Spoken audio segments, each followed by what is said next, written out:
Chair. I'm very pleased to join the committee today to discuss the pressing matters of energy security, energy prices and protecting our vulnerable consumers and businesses. The National Energy Security Framework, which was approved by Government and published in April this year, sets out Ireland's response to our energy security needs in the context of the invasion of Ukraine and our specific national circumstances. At the outset, I'd like to emphasise the impact of the war in Ukraine is having on gas market prices and in turn on both gas and electricity bills, particularly over the coming winter and beyond. This is by far our greatest challenge we all face as we go into the winter and the times after that. In regard to the oil security supply, the short to medium outlook has stabilised somewhat, with petroleum products availability having improved recently, and we've seen a slow softening of international oil prices, but that varies obviously. NORA, our National Oil Reserves Agency, currently holds approximately 85 days of oil stocks, the overwhelming majority of which is in the form of physical product, with approximately 85% stored on the island of Ireland. With regard to gas security supply, gas supplies from Russia to Europe have been severely reduced over the last year and continue to be cause of concern for Europe's energy security. This has resulted in natural gas prices that are at least now 10 times the levels that we would have seen just 2 years ago. The continued supply of natural gas to Ireland has not to date been reduced or interrupted as a result of the war in Ukraine. The UK, from where 75% of our gas comes from, is at a strategic advantage compared to other European countries with a diverse source of gas supplies. The European Council recently agreed a regulation on reducing gas demand by 15% this winter. This regulation requires all member states to put in place a demand reduction plan. As Ireland is not directly interconnected to another member state, it's not required to meet the mandatory reduction target in this regulation. However, preparations are underway to put the voluntary demand reduction plan in place. With regard to electricity security supply, separate to the war in Ukraine, there are challenges to the security of electricity supplies in Ireland. Concerns over such risks have arisen largely due to the non-delivery of previously contracted capacity, increasing electricity demand and the increasing unreliability of some existing plants. The tight margins are evidenced through an increase in the level of system alerts on our electricity system over the last year. As stated in the Climate Action Plan 2021, the level of dispatchable electricity generation capacity needs to increase significantly over the coming years to enable us to reliably meet the expected demand for electricity.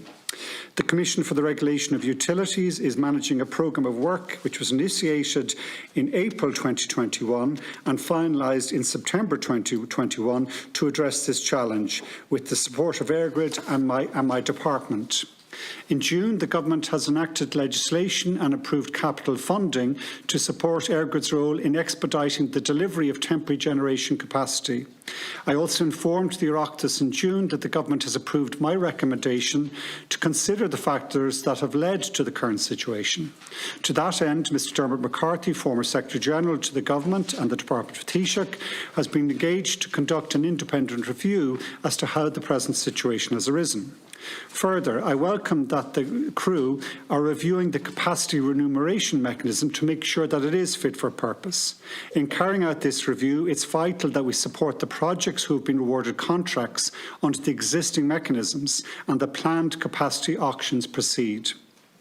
With regard to medium to long-term energy security, my department is carrying out a review of the energy security of Ireland's gas and electricity systems out to the period to 2030, in the context of reaching net zero emissions no later than 2050.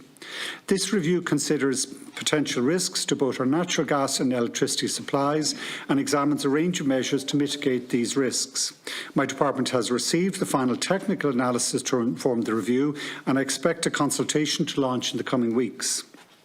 With regard to prices, vulnerable customers and energy poverty, the Committee will be acutely aware that the exceptional high wholesale gas prices seen since Russia invaded Ukraine has led to unprecedented increases in electricity and retail gas prices faced by consumers. This in turn has resulted in a very significant increase in the number of people at risk of fuel poverty. Recent estimates from the ESRI indicate that up to 29.4% of households are now spending more than 10% of their income on their home energy needs. The Government is keenly aware of the pressures on households facing these bills and has already implemented a €2 billion package of policies and measures to support energy customers. These supports include an electricity costs credit, which was applied to over 2.1 million households in their electricity accounts, a reduction in VAT on electricity and gas bills from 13.5% to 9%, and increases to the fuel allowance. The Government has also greatly enhanced the home retrofit supports available to households. For example, the number of free energy upgrades for households at risk of energy poverty delivered each month is over double that seen last year, and a new 80% grant support for cavity wall and attic insulation was also introduced as a response to the exceptional high energy prices. These supports will help to protect homeowners from energy price increases in both short and long term. However, the Government recognises that more needs to be done as prices continue to increase, and additional measures to support households are being examined in the context of the forthcoming budget. I very much welcome the announcement by the crew last week of a range of additional consumer protections under the National Energy Security Framework. My department also recently published a review of the strategy to combat energy poverty alongside a public consultation that will help inform the development of a new action plan to combat energy poverty.